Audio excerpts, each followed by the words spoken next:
பூமியை தத்தளிக்க பண்ண கர்த்தர் எழும்பும் அந்நாளிலே அவருடைய பயங்கரத்திற்கும் அவருடைய மகிமையின் பிரதாபத்திற்கும் விலகி கண்மலைகளின் வெடிப்புகளிலும் குன்றுகளின் சந்துகளிலும் புகுந்து கொள்ளும்படிக்கு 3 இடத்துல ஆண்டவர் சொல்றாரு.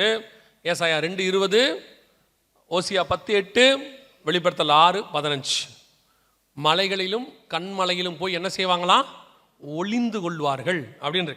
இதை ஏன் இப்போ நான் உங்களுக்கு சொன்னேன் அப்படின்னு கேட்டால், இவ்வளோ பெரிய விஷயம் உலகளாவிய நடந்துக்கிட்டு இருக்குன்னு சொல்கிறோமில்ல. நீங்களும் நானும் ஏதோ நான் புதுசாக சொல்கிற மாதிரி நினைக்கிறீங்க, இல்லைனா நான் தேவையில்லாத சொல்கிறேன்னு நினைக்கிறீங்க.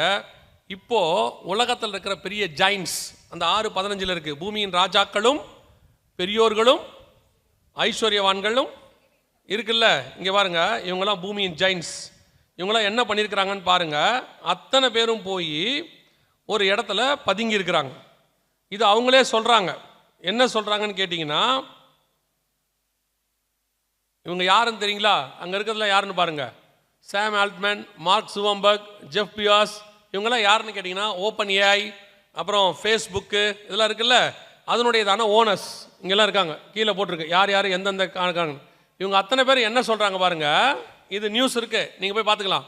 அத்தனை பேர் என்ன பண்ணுறாங்கன்னா, அதர் டெக்னிக்கல் ஜைன்ஸ், பெரியோர்கள், 6:15 பெரியோர்கள் ஜைன்ஸ், டு கோ அண்டர் கிரவுண்ட், பூமிக்கு அடியில் போகிறாங்க. Building secret bunkers for world war crisis. புரியுதா? இவங்க எல்லாம் கீழே போகிறாங்க. பேண்டமிக், கொள்ளை நோய், 1 யுத்தம், 3வது கிளைமேட் டிசாஸ்டர்ஸ், பூமி அதிர்ச்சிகள், பேரழிவு.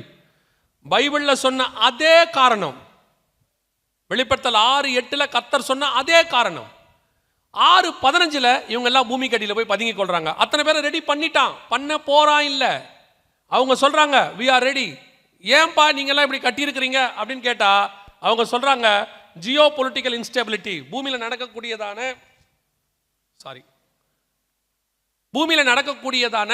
இந்த பெரிய பெரியதான ஜியோ பாலிட்டிக்ஸ்னா வேர்ல்டு வார், இந்த மாதிரி காரியங்கள், இதனால நடக்கக்கூடியதான கொள்ளை நோய்கள், அதோடு கூட வரக்கூடிய பூமி அதிர்ச்சிகள், இதனால நாங்கள் என்ன பண்றோம் அப்படின்னு கேட்டா, போய் பூமி கடியில cyber and infrastructure, pandemic after shock, இது ஃபுல்லாவே எதை பத்தி சொல்லுதுன்னா, இந்த 3 விதமான காரியங்களை நடக்கும்போது தப்பிப்பதற்காக பூமியின் பெரியோர்கள் எல்லாம் போய் கீழே என்ன பண்ணிட்டோம், இப்படி கட்டி இருக்கிறோம் அப்படின்னு அவங்க சொல்றாங்க. கவனிச்சு கொள்ளுங்க. வெளிப்படுத்தல் 6:15 ரெடி, கண்களுக்கு முன்பாக. ஏற்கனவே உலகத்தில் பல நாடுகளில் உள்ள தலைவர்கள் தங்களுக்கான காரியங்களை பூமிக்கு அடியில் ரெடி பண்ணிட்டாங்க. நீங்கள் சும்மா போய் டென்வர் ஏர்போர்ட் பங்கர்ஸ்ன்னு போட்டு பாருங்க. அமெரிக்காவில் டென்வர் ஏர்போர்ட்டு கீழே ஒரு நகரத்தையே உருவாக்கி இருக்கிறாங்க, மேலே பெரிய பிரச்சனை வந்தான்னு சொல்லி. அதையும் தாண்டி இது சுவிட்சர்லாந்து, அவங்க என்ன பண்ணியிருக்காங்க, இது சுவிட்சர்லாந்து 100% தன் நாட்டு மக்களுக்கு பூமிக்கு அடியில் பங்கர்ஸ் ரெடி பண்ணி கொடுத்துட்டாங்க. உலகத்தில் முதல் நாடு தன் ஜனங்களை அத்தனை பேருக்கும் ரெடி பண்ணி கொடுத்துருக்காங்க. ஃபுல்லா எல்லாம் மலைக்கடியில். அந்த அரசாங்கம் இப்ப இல்ல, அவங்க எப்போ செகண்ட் வேர்ல்டு வார் முடிஞ்சு ஆரம்பிச்சோ அப்பத்துல இருந்தே அடுத்த வேர்ல்டு வார் வரும்போது ஜனங்க பாதிக்கப்படுவாங்கன்னு சொல்லி கொஞ்சம் கொஞ்சமா ரெடி பண்ணி இப்போ 100% ரெடி பண்ணிட்டாங்க. ஸோ வெளிப்படுத்தல் 6:15 ரெடியா இருக்கு நம் கண்களுக்கு முன்பாக. இவ்வளோ அடையாளங்களும் நடக்குது. அதை நல்லா கவனிச்சு பார்த்தீங்களா? 6:15 ஒரே ஒரு ஆள் மிஸ் ஆவாங்க, தெரியுமா உங்களுக்கு? 6:15 வெளிப்படத்தில் திருப்பி வாசி பாருங்க. ஒரே ஒரு ஆள் மிஸ் ஆவாப்ல. அதுல யாருன்னு பாருங்களேன், திருப்பி வாசிங்க. பூமியின் ராஜாக்கள் இருக்காங்க, பெரியோர்களும், ஓகே, ஐஸ்வர்யவான்களும், சரி, சேனை தலைவர்களும். ஐஸ்வர்யவான் வந்தா இன்னொரு ஆள் வரணுமே. யார் வரணும்? தரித்திரர், ஏழைகள் வரணும்ல. அவன் இல்ல பாருங்க அதுல. அதுவே வெளிப்படுத்தல் 13:16 வாசிச்சு பாருங்க. சிறியோர், பெரியோர், ஐஸ்வர்யவான்கள், தரித்திரர் இருக்கானா? கையிலையும் நெத்திலையும் முத்திர போடுறதுல யார் இருக்கா? தரித்திரர் இருக்கா. ஆனா கீழே போறதுல யார் இல்ல? ஏன் தெரியுமா? ஏழைகளால கீழே பங்கருக்கு போகவே முடியாது. ஒன்று கவர்மெண்ட் ரெடி பண்ணி கொடுத்தாதான் உண்டு, கீழே ஏழைகளால் போக முடியாது. ஏன்னா ஜைன்ஸ் தான் போக முடியும். ஒரு பங்கருக்கு குறைஞ்சபட்சம் இந்தியா பணத்தில் 20 to 330 கோடி ரூபாய் செலவாகுதான். அதில் நியூக்ளியர்லாம் அட்டாக் வராமல் இருக்கிறதுக்கு பாதுகாக்கிறது. வெளிப்படுத்தல் 1900 வருஷத்துக்கு முன்னாடி இருக்குது. அதில் பார்த்தீங்கன்னா தரித்திரங்கிற வேர்டு இருக்காது, அதில் பர்டிகுலராக இருக்காது. ஆனால் முத்திரை போடுறவங்க லிஸ்ட்டில் யார் இருக்கிறாங்க அப்படின்னா, ஆண்டவருக்கு எவ்வளோ அழகாக ஆவியானவர் எழுதியிருக்கிறார் பாருங்க. கீழே போகிறது யாருன்னா பூமியின் ராஜாக்கள், பெரியோர்கள், ஐஸ்வர்யவான்கள், சேனை தலைவர்கள், பலவான்கள், சுயாதீனர், அடிமைகள், இவர்களுக்கு வேலை செய்யக்கூடியவர்கள். ஆனால் தரித்திரருக்கு அங்கே என்ன இல்லை? இடம் இல்லை. இப்போ கீழே போனோன்னா மினிமம் 20 to 30 கோடி ரூபா செலவாகும் அப்படின்னு அவங்க சொல்கிறாங்க. ஆனால் போக போக அதிகமாகும்னு சொல்கிறாங்க. ஏன்னா அந்த காரியம் நெருங்க நெருங்க அதிகமாகுன்றாங்க. ஒரு ஆளுக்கே 2 கோடியிலேருந்து 3 கோடி ரூபா ஆகும்னு சொல்கிறாங்க. இப்போ உங்களுக்கு தோணும்ல, இவ்வளோ பேர் போகிறாங்க, நம்ம நிலைமை என்ன? இதெல்லாம் வருது. எத்தனை பேர் கீழே போகிறதுக்கு ஒரு 2 கோடி ரூபா வச்சுருக்கியா? ஃபேமிலியாக போகிறதுனா ஒரு 8-10 கோடின்னு வச்சுக்கோங்களேன். எவ்வளோ பேர் இருக்குது? சும்மா கை தூக்குங்க பார்ப்போம், தசம்பாகம் வந்திருக்கான்னு பார்ப்போம். இருக்கா இல்லையா? அப்போ நீங்கள் நான்லாம் என்ன லிஸ்ட்டு? சவுண்டா சொல்லுங்க, இன்னும் கொஞ்சம் சவுண்டா. நீங்கள் வாழ்க்கையிலே முதல் முறையாக உங்களை தரித்திரர்னு ஒத்துருக்குறீங்க. இப்போ இல்லை சொல்லும் போதே பெருமையாக தானே சொல்வீங்க, கர்த்தர் எங்களை எப்படி ஆசீர்வச்சிருக்கா தெரியுமா அப்படின்னு. சரி, நீங்கள் நானும் யார் தான்? அந்த வசனத்தின்படி தரித்திரர்.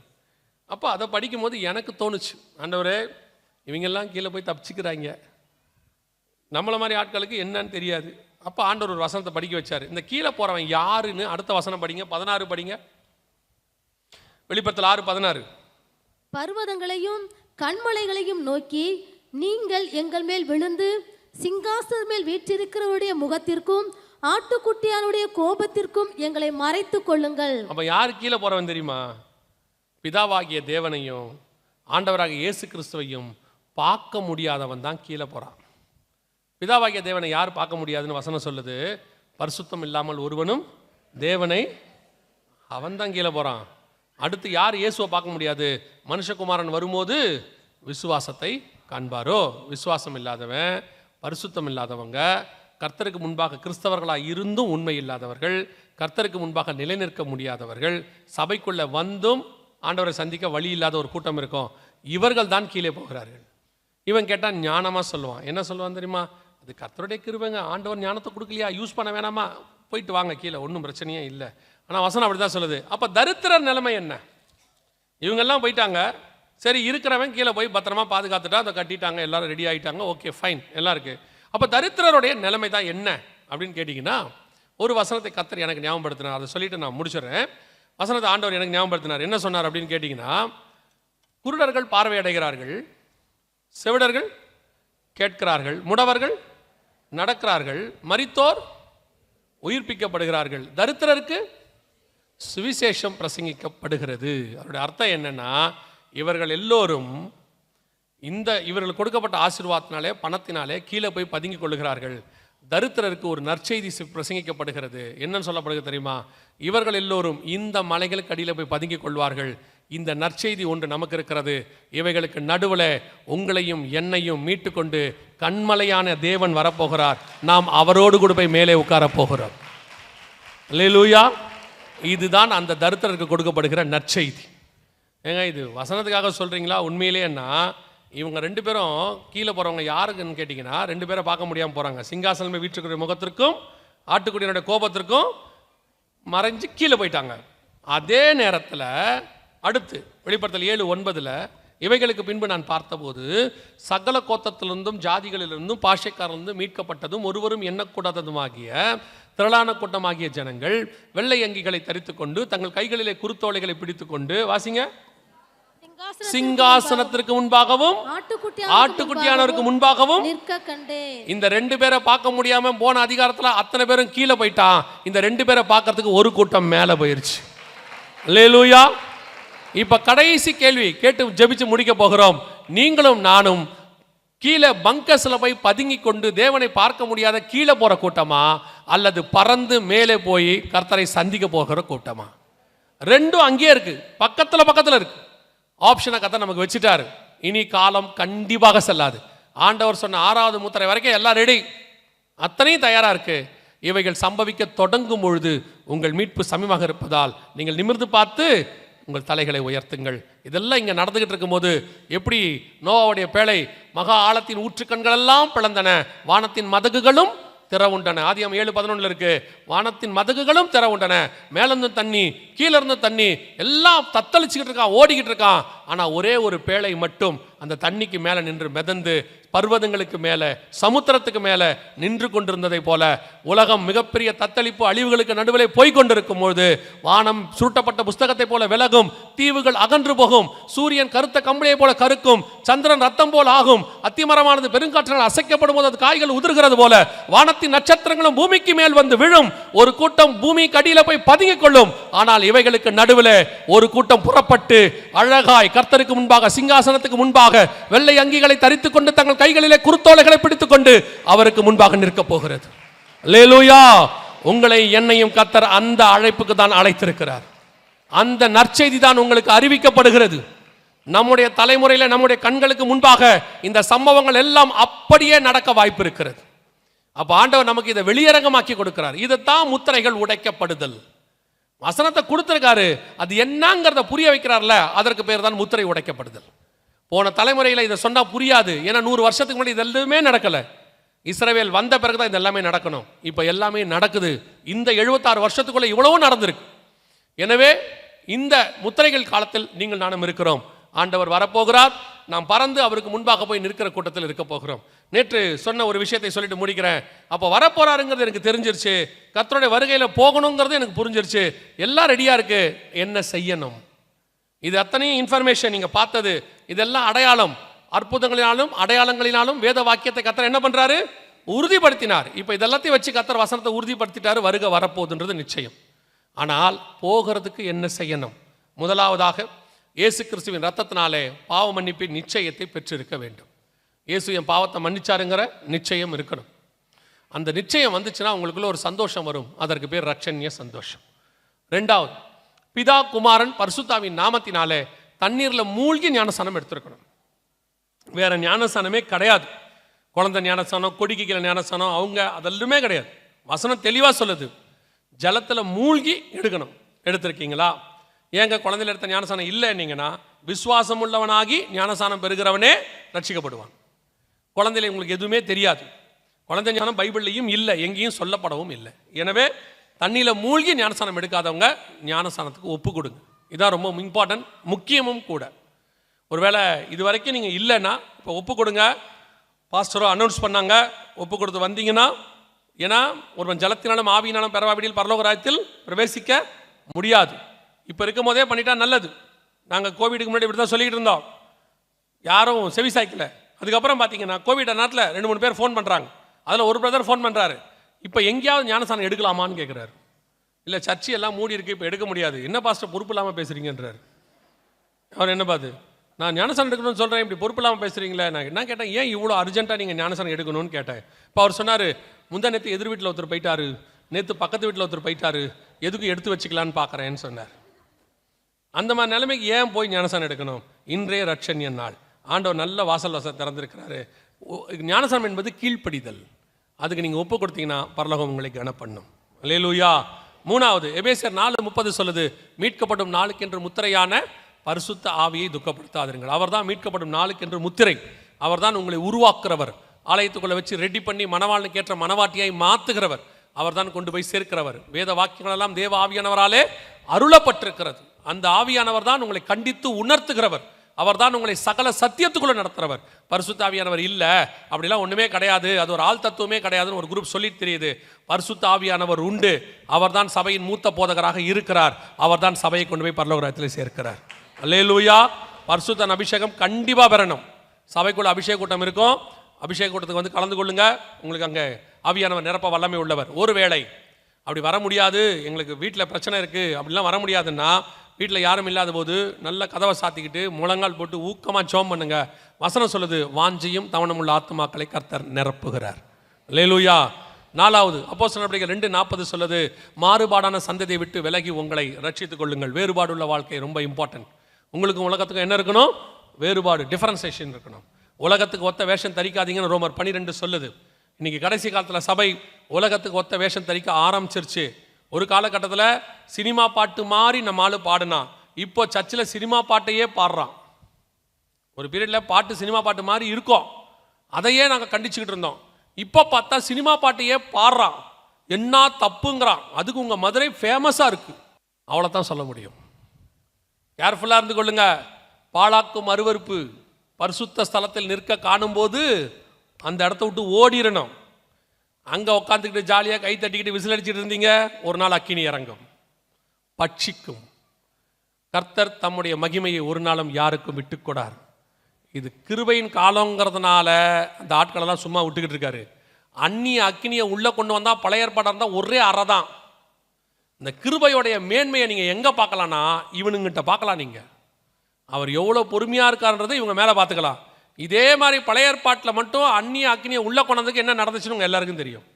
இப்போது அந்நிய ஆராதனை, அந்நிய போதனை, அந்நிய ஆட்டம் எல்லாத்தையும் உள்ளே கொண்டாடுறாங்க. தயவு செய்து ரொம்ப கேர்ஃபுல்லாக இருந்து கொள்ளுங்க. நீங்கள் நினைக்காதீங்க அவங்களாம் சந்தோஷமாக இருக்காங்க, ஜாலியாக இருக்காங்க, அவங்களாம் டூர் கிளம்பி போய் அங்கே போய் ஆட்டம் கல்யாணம், இது அதுக்கான காலம் இல்லை. எப்போ பிரயாணத்தில் புசித்து குடித்து விளையாடலான்னு இஸ்ரவேலை நினைச்சானோ தொலைஞ்சான். நம்முடைய ஃபோக்கஸ் முழுக்க முழுக்க என்ன தெரியுமா? நான் கானானுக்குள்ளே பிரவேசிக்க வேண்டும், அவ்வளோதான். அங்கே போயிட்டோம்னா உங்களுக்கும் எனக்கும் நித்தியமாய் சந்தோஷத்தை கத்தர் வச்சிருக்கிறாரு. அதை நம் கண்கள் காணவும் இல்லை, நம் காதுகள் கேட்கவும் இல்லை. அப்படி ஒரு சந்தோஷம் இருக்கு. இன்னும் கொஞ்ச காலம்தான், வருவேன் என்று சொன்னவர் சீக்கிரம் வருகிறார். அல்லேலூயா. அதனால உலகத்துக்கு ஒத்த வேஷம் தரிக்காதிருங்கள். 5வது, சுவிசேஷம் அறிவித்தல் உங்கள் மேல் விழுந்த கடமை. நம்ம ஏற்கனவே சொன்னோம், இப்பவும் சொல்றோம். வருகையில் நீங்கள் போகும்போது உங்கள் கூட நீங்கள் எதையுமே ஆண்டவருக்கு கொண்டு போக முடியாது. எதை கொண்டு போகலான்னா, நீங்கள் சம்பாதிக்கிற ஆத்மாவை கொண்டு போய் கொடுக்கலாம். நீங்கள் போகும்போது பொதுவாக நீங்கள் பாருங்கள், ஒவ்வொருத்தரை பார்க்கும்போது ஒவ்வொன்றும் வாங்கிட்டு போவோம் இல்லையா? ஹாஸ்பிட்டலில் ஒருத்தர் அட்மிட் இருந்தாலும் பார்க்க போகும்போது என்ன வாங்கிட்டு போவியா? இது ஆரஞ்சு பழம், ஹார்லிக்ஸ் பாட்டில், அதை வாங்கிட்டு போவீங்க. அப்படி தானே போவீங்க. அதுவே கல்யாணத்துக்கு போகும்போது எடுத்து கொண்டு போவீங்க. ஒரு மொய் கவரு, இல்லை ஒரு கிஃப்ட்டு, பைபிள், இந்த மாதிரி எடுத்துகிட்டு போவீங்க. இதையே நீங்கள் வந்துட்டு ஒருத்தர் வீட்டுக்கு சும்மா கல்யாண பத்திரிக்கை வைக்க போகிறீங்க, சும்மா பார்க்க போகிறீங்க, என்ன பண்ணுவீங்க? ஸ்வீட்டு, பழம், இந்த மாதிரி கொண்டு போவீங்க. அந்தந்த ஆளை பார்க்கும்போது அதை கொண்டு போனால் அப்போ தான் அறிவாளி இல்லையா? நீங்கள் ஹாஸ்பிட்டலில் படுத்துருக்கிற பார்க்க போகும்போது நல்ல ஸ்வீட் வாங்கிட்டு போனால் எப்படி இருக்கும்? நல்ல ஜிலேபி ஜீராவோட கொண்டு போய் அவர் எதிரில் குலாப் ஜாமுனை வச்சுக்கிட்டு, என்ன ஐசியூவில் இருக்கீங்கன்னு கேள்விப்பட்டேன், குலாப் ஜாமுனோட வந்திருக்கேன், சாப்பிட்றீங்களான்னா எப்படி இருக்கும் இல்லையா? எப்படி இருக்கும்? இல்லை, தப்பு தானே? அந்த மாதிரி யாரை பார்க்கும்போது என்ன கொண்டு போகிறோங்கிறது தான் அறிவாளித்தனம். நம்ம ஆண்டவருக்கு பூமியிலேருந்து வேற எதுவுமே வேணாம். அவருக்கு தேவை ஒன்றே ஒன்று தான். அவர் ஜீவ சுவாசத்தை ஊதி சம்பாதித்த ஆத்மா அவருக்கு தேவை. ஸோ போகும்போது அத்தனை பேரும் குலாப் ஜாமுனையோ ஜிலேபியோ கொண்டு போகாமல் எவ்வளோக்கு எவ்வளோ ஆத்மாக்களை கொண்டு போக முடியுமோ அவ்வளோக்கு எவ்வளோ ஆத்மாக்களை கொண்டு போங்க. ஒரு நாளைக்கு ஒருத்தருக்காவது இயேசுவை பற்றி சொல்லுங்க. சும்மா உட்காந்து ஃபோனில் வெட்டி கதை பேசாதீங்க இல்லையா? ஒரு நாளைக்கு எடுத்துக்கிட்டு எவ்வளோ கதை பேசுறீங்க.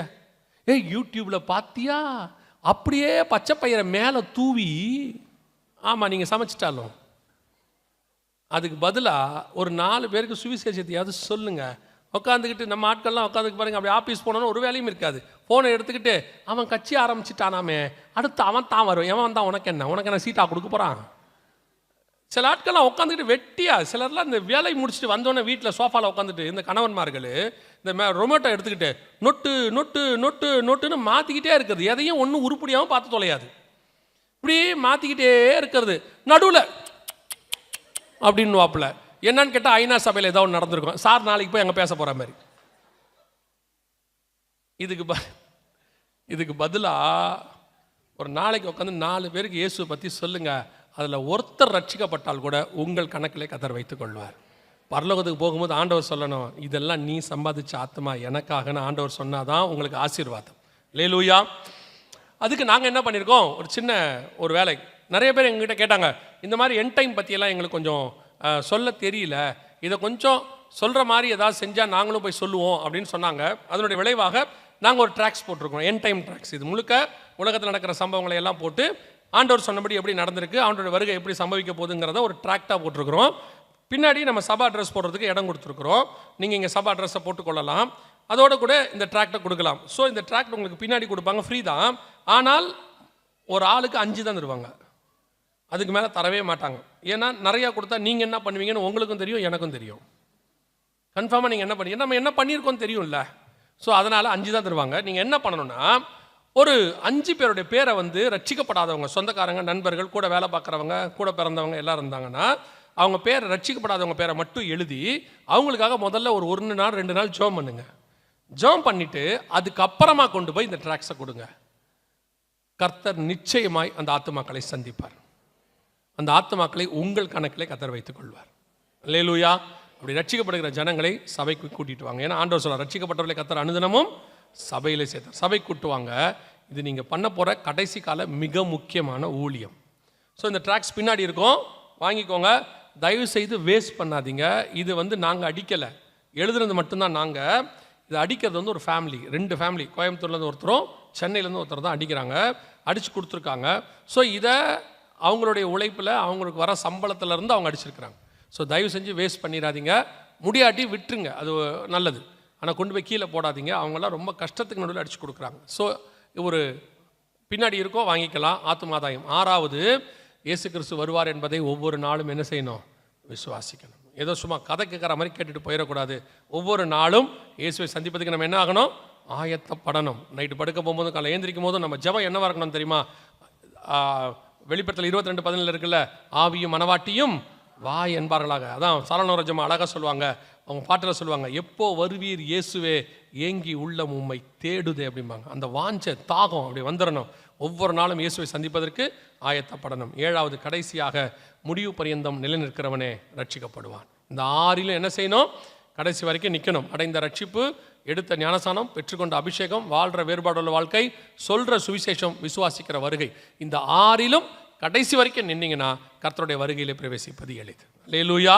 ஆண்டவர் வரப்போகிறார். நாம் ஜெபிக்கலாமா? நம்ம எல்லாம் ஜெபம் பண்ண போகிறோம். ஏந்திரிக்கலாமா? ஒரு 2 நிமிஷம் இல்லை ஒரு 5 நிமிஷத்துக்குள்ளே நான் பாஸ்டர் கிட்ட கொடுத்துருவேன். ஸோ கரெக்டாக எக்ஸாக்ட்லி 5 minutes. இதுதான் ரொம்ப இம்பார்ட்டண்ட்டான 5 நிமிஷம். நம்ம ஜெபிக்க போகிறோம். எல்லா கண்களையும் மூடுவோம். எல்லாம் கண்களையும் மூடுவோம். உங்களை ஆராய்ந்து பாருங்க. எல்லாம் நம்ம கண்ணுக்கு முன்னாடி எல்லா அடையாளங்களும் அப்படி வெளியரங்கமாக இருக்கு. இந்த காலத்தை மாதிரி இவ்வளோ அழகாக வெளியரங்கமாக ஆண்டவர் எந்த காலத்திலும் இல்லை. இயேசு பிறந்த போது கூட வானசாஸ்திரிகள் அடையாளத்தை தான் பார்த்தாங்க, கண்டுபிடிக்க முடியல. ஏரோதால வசனத்தை தான் ஆராய்ந்து பார்க்க முடிஞ்சிச்சு, போய் பார்க்க முடியல. மெய்ப்பர்கள் கேட்டு போய் பார்த்தாங்க. சிமியோன் ஆவியில் போய் பார்த்தாரு. ஆனால் இந்த காலத்தில் அந்த அடையாளம் அப்படியே வெளியரங்கமாக இருக்கு. மேய்ப்பர்கள்ட்ட சொல்லும் போது ஆண்டவர் சொன்னார், முன்னணியில் கிடத்தி இருப்ப காண்பீர்கள். போய் தான் அவங்க பார்த்தாங்க. ஆனால் இப்போ வரத்துக்கு முன்னாடியே எல்லா அடையாளங்களையும் ஆண்டவர் தெளிவாக வச்சிருக்கிறார். நம்ம ஆயத்தப்படணுங்கிற ஒரே காரணத்துக்காக தான் இவ்வளவு கர்த்தர் தெளிவாக எக்ஸ்பிளைன் பண்ணுறார். இனி நம்மக்கிட்ட ஆண்டவர் எக்ஸ்பெக்ட் பண்ணுறது ஒன்னே ஒன்று, நீ ஆயத்தப்படு. உங்களை ஆராய்ந்து பாருங்க. இந்த வருகையில் போகிறதுக்கு நான் ரெடியாக இருக்கிறேன்னா, இன்னும் உலகத்துக்கு பின்னாடி, மாயைக்கு பின்னாடி, ஆஸ்தி சம்பாத்தியங்களுக்கு பின்னாடி, இன்னும் 10 வருஷம் 20 வருஷம் கழிச்சு நடக்க போற சம்பவங்களுக்கு பின்னாடி ஓடாதிருங்கள். இது கர்த்தருக்கு பின்னாடி ஓட வேண்டிய காலம். நிச்சயமாய் உள்ளங்கை அளவு மேகம்லாம் இல்லை, மழைக்கு முன்னாடி நல்ல தெளிவா தெரியுது, இதோ மேகங்களுடனே அவர் வருகிறார். ஆயத்தப்பட்டவர்கள் அவருக்கு எதிர்கொண்டு போவார்கள். புத்தி இல்லாதவர்களோ அவர் வர நேரத்தில் அவரை தவற விட்டு விடுவார்கள். நாம் ஆயத்தப்பட்டவர்களை எதிர்கொண்டு போகணும். அவருக்கு ஒப்பு கொடுப்போமா தேவ சமூகத்தில்? கண்களை மூடி ஒரே ஒரு நிமிஷம். இந்த வருகையில் போகிறதுக்கு உங்களுக்குள்ளேருந்து ஏதாவது தடை இருக்குதுன்னா அதை இப்போ ஒப்பு கொடுக்கறதுக்கான ஒரு நேரம் மட்டுமே. அமைதியாக ஒரு நிமிஷம். அந்த நேரத்தில் நான் ஒரே ஒரு கேள்வியை கேட்டு ஜெபித்து முடிக்க விரும்புகிறேன். நம்ம எல்லா கண்களை மூடி இருப்போம். நான் இன்னும் தண்ணியில் மூழ்கி ஞானசானம் எடுக்கவில்லை. ஏதோ ஒரு காரணம் தள்ளி போட்டேன், இல்லை குழந்தையில் தான் எடுத்தேன். ஆனால் இன்றைக்கி ஆண்டவர் எனக்கு தெளிவாக சொல்லியிருக்கிறாரு, தண்ணியில் மூழ்கி ஞானசானம் எடுக்கணுங்கிறத எனக்கு உறுதிப்படுத்தியிருக்கிறாரு. இன்னமும் நான் தள்ளி போட விரும்பலை, நான் வருகையில் போக விரும்புகிறேன் அப்படின்றவங்க மட்டும் உங்கள் வலது கரத்தை உயர்த்துங்க. நான் உங்களுக்காக ஜெபிக்க போகிறேன். ஞானசானத்துக்கு ஒப்பு கொடுக்குறவங்க நல்ல கரங்களை உயர்த்துங்க. நேகருடைய கரங்கள் பின்னாடி இருக்கிறது. இந்த கரங்களை உயர்த்தி இருக்கிறவங்க வர சொல்லணுமா பாஸ்டர்? முன்னாடி இல்லையா? கொஞ்சம் முன்னாடி வரீங்களா? உங்களுக்காக ஜெபம் பண்ணுவோம். கரங்களை உயர்த்தி இருக்கிறவங்களாம் இங்கே வாங்க பார்ப்போம். இந்த இடத்துக்கு வாங்க.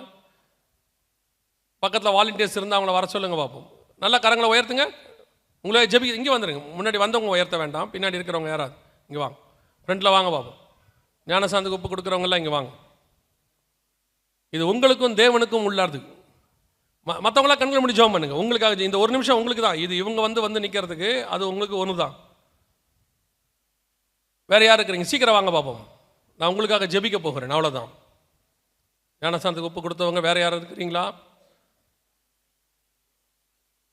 இது தேவன் தம்முடைய வருகைக்கு நியமித்த கீழ்ப்படிதலுக்கான ஒரு அடையாளம். பழைய மனுஷனை களைந்து புதிய மனுஷன் தரித்து கொள்வதற்கான ஒரு அடையாளம்.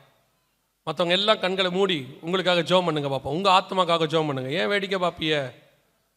வேடிக்கை பார்க்கறதுக்காக வந்திருக்கிறோம். இந்த லாஸ்ட் மினிட்ல கர்த்தர் வரத்துக்கு முன்னாடி ஜெபிக்கிற மிக முக்கியமான ஜெபமாக இது இருக்கிறது. சரி, நாம் ஜெபிக்க போகிறோம். நல்லா, வேறு யாரும் இருக்கிறீங்களா? சீக்கிரம் வாங்க பாப்போம் இந்த பக்கம். எல்லாரும் மற்றவர்கள் பின்னாடி இருக்கிறவர்கள் இங்கே அநேகர் நின்று கொண்டு இருக்கிறாங்க. பின்னாடி இருக்கிறவங்க உங்கள் கரங்களை இவங்களுக்கு நேராக உயர்த்துங்க பார்ப்போம். இதுதான் இந்த கூட்டத்தினுடைய முதற் பலன். இன்னும் ஆண்டவர் அநேக பலன்களை கட்டளை இடுவார். இன்னைக்கு இந்த நிமிஷத்தில் கர்த்தர் இவ்வளோ பேரை கட்டளையிட்டு இருக்கிறார். கர்த்தர் புது மனுஷனை தரித்துக் கொள்வதற்கு, எல்லா நீதிக்கும் கீழ்ப்படிவதற்கு கட்டளையிட்டு இருக்கிறார். நாம் இவங்களுக்காக ஜெபிக்க போகிறோம். எல்லா கரங்களை உயர்த்தி இவர்கள் சீக்கிரத்தில் ஞானசானம் எடுக்க வேண்டும். இந்த ஒப்புதலை கர்த்தர் கனப்படுத்த வேண்டும். இவர்கள் நிமித்தம் பரலோகத்தில் இன்னைக்கு மிகுந்த சந்தோஷம் உண்டானதுக்காக ஸ்தோத்திரம். அவர்கள் மனமும் அவர்களே ஒப்பு கொடுத்து முன்னாடி வந்திருக்கிறாங்க. சர்வ வல்லமையுள்ள எங்கள் தகப்பனே, இந்த நாளுக்காக உமக்கு நன்றி. கிருபையுள்ள கரத்தலை தாழ்த்துகிறோம். தேவனாகிய கர்த்தர் இவர் இருதயங்களிலே பேசினதுக்காய் ஸ்தோத்திரம். ஒப்பு கொடுக்கும்படி ஆவியானவர் ஏவினதுக்காய் நன்றி. கீழ்ப்படிந்து முன்னால் வந்து நிற்பதுக்காய் ஸ்தோத்திரம். சீக்கிரத்தில் இவர்கள் ஞானசானம் எடுக்க ஆண்டவரே உம்முடைய சீஷர்களாய் மாற, அப்பா உமக்கென்று சாட்சிகளாய் அநேகருக்கு முன்பாக நிற்க கர்த்தர் கிருபை பாராட்டுங்கப்பா. இன்னையிலிருந்து இவர்களுக்கு விரோதமாய் உருவாக்கப்படுகிற எல்லா ஆயுதங்களும் வாய்க்காதே போவதாக. சீக்கிரத்தில் ஞானசானம் எடுக்க கர்த்தர் கிருபை பாராட்டுவீராக. வழிவாசல்களை திறந்து கொடுங்கப்பா. இயேசுவின் நாமத்தில் ஒப்பு கொடுக்கிறோம் பிதாவே. மற்றவங்க எல்லாம் இப்போ நம்ம ஜெபிக்க போகிறோம். எல்லா கண்களை மூடி. இந்த 2 நாளும் கர்த்தர் எங்களோடு கூட இடைப்பட்டு இருக்கிறார். நானும் என் குடும்பமும் இந்த வருகையில் பிரவேசிக்க வேண்டும். நாங்கள் இந்த ட்ராக்ஸ் மூலமாக ஒரு கூட்டத்தையும் கொண்டு வர வேண்டும். நாங்கள் வெறும் கையாக கர்த்தரை பார்க்கவும் போகக்கூடாது. இன்னைக்கு ஆண்டவர் அதை உணர்த்தி இருக்கிறார். நான் ஆயத்தப்படுவேன், ஒரு கூட்டத்தை ஆயத்தப்படுத்துவேன். அப்படிங்கிறவங்களாம் கரங்களை ஆண்டவருக்கு நேராக உயர்த்தி ஒப்பு கொடுத்து ஆண்டவருக்கு முன்னாடி ஒரு அறிக்கை பண்ணுங்க பார்ப்போம். ஆண்டவரே, இது முதல் கொண்டு நான் சாட்சியாய் நிற்பேன். இது முதல் கொண்டு நான் ஆயத்தப்படுவேன். அதோடு கூட ஒரு கூட்டத்தை நான் ஆயத்தப்படுத்துவேன். அது என்மேல் விழுந்த கடமை. நான் அதை அறிவிப்பேன். நான் முடிந்தவரை கிறிஸ்துவுக்கென்று அநேகரை ஆதாயம் பண்ணுவேன். வெட்கப்படேன், சுவிசேஷத்தை சொல்லுவேன். கிறிஸ்துவுக்காக நான் வாழவும் சாகவும் தயாராயிருக்கிறேன். அப்படி ஒப்பு கொடுக்கிறவங்கள கரங்களை தேவனுக்கு நேராக உயர்த்தி, சர்வ வல்லமையுள்ள எங்கள் ஆண்டவரே, இந்த 2 நாட்களுக்காக உமக்கு ஸ்தோத்திரம். கரங்களை உயர்த்தி ஒப்பு கொடுத்து உண்மையா இருதயத்தின் ஆழத்திலிருந்து கமிட் பண்ணி ஜெபிக்கிற ஒவ்வொருத்தருக்காக நாங்கள் ஜெபிக்கிறோம்ப்பா. உடைய மகிமையுள்ள கரம் இவர்களை மூடிக்கொள்வதாக. உமக்கென்று சாட்சிகளாய் நிற்பார்களாக. அநேகரை ஆதாயம் பண்ணுகிறவர்களாய் மாறுவார்களாக. ஆண்டவரே, இவர்கள் குடும்பத்தோடு உடைய வருகையில பிரவேசிக்க கிருபை பாராட்டும். பா, இவர்கள் போய் நிற்கிற இடங்களெல்லாம் வழிவாசல்களை திறந்து கொடுங்கப்பா. பேசுகிற இடங்களெல்லாம் அறுவடை நடப்பதாக. கொடுக்கிற டிராக்ஸ் ஒவ்வொன்றும் அநேக ஆத்துமாக்களை சம்பாதிப்பதாக. உடைய மகிமை மூடிக்கொள்ளட்டும். எங்கள் திருச்சபை இப்பொழுது இருக்கதை பார்க்கிலும் நீர் வரும்பொழுது பல மடங்கு ஆத்துமாக்களை கொண்டு வந்து உடைய சமூகத்தில் ஒப்படைக்கிற திருச்சபையாய் மாறட்டும். சபை வானத்தின் வாசலாவதாக. கர்த்தருடைய மகிமை மூடிக்கொள்ளட்டும். இன்னும் ஒரு விசை ஞானஸ்நானத்துக்கு ஒப்பு கொடுத்துள்ள நாங்கள் ஜெபிக்கிறோம். அவர்களையும் ஆசீர்வதியும். வந்த ஜனங்கள் எல்லாம் சுகபத்திரமாய் வீடு போய் சேர கிருபை பாராட்டும். எங்கள் ஆண்டவர் இயேசு கிறிஸ்துவின் நாமத்தில் ஒப்பு கொடுத்து ஜெபிக்கிறோம் ஜீவனுள்ள நல்ல பிதாவே.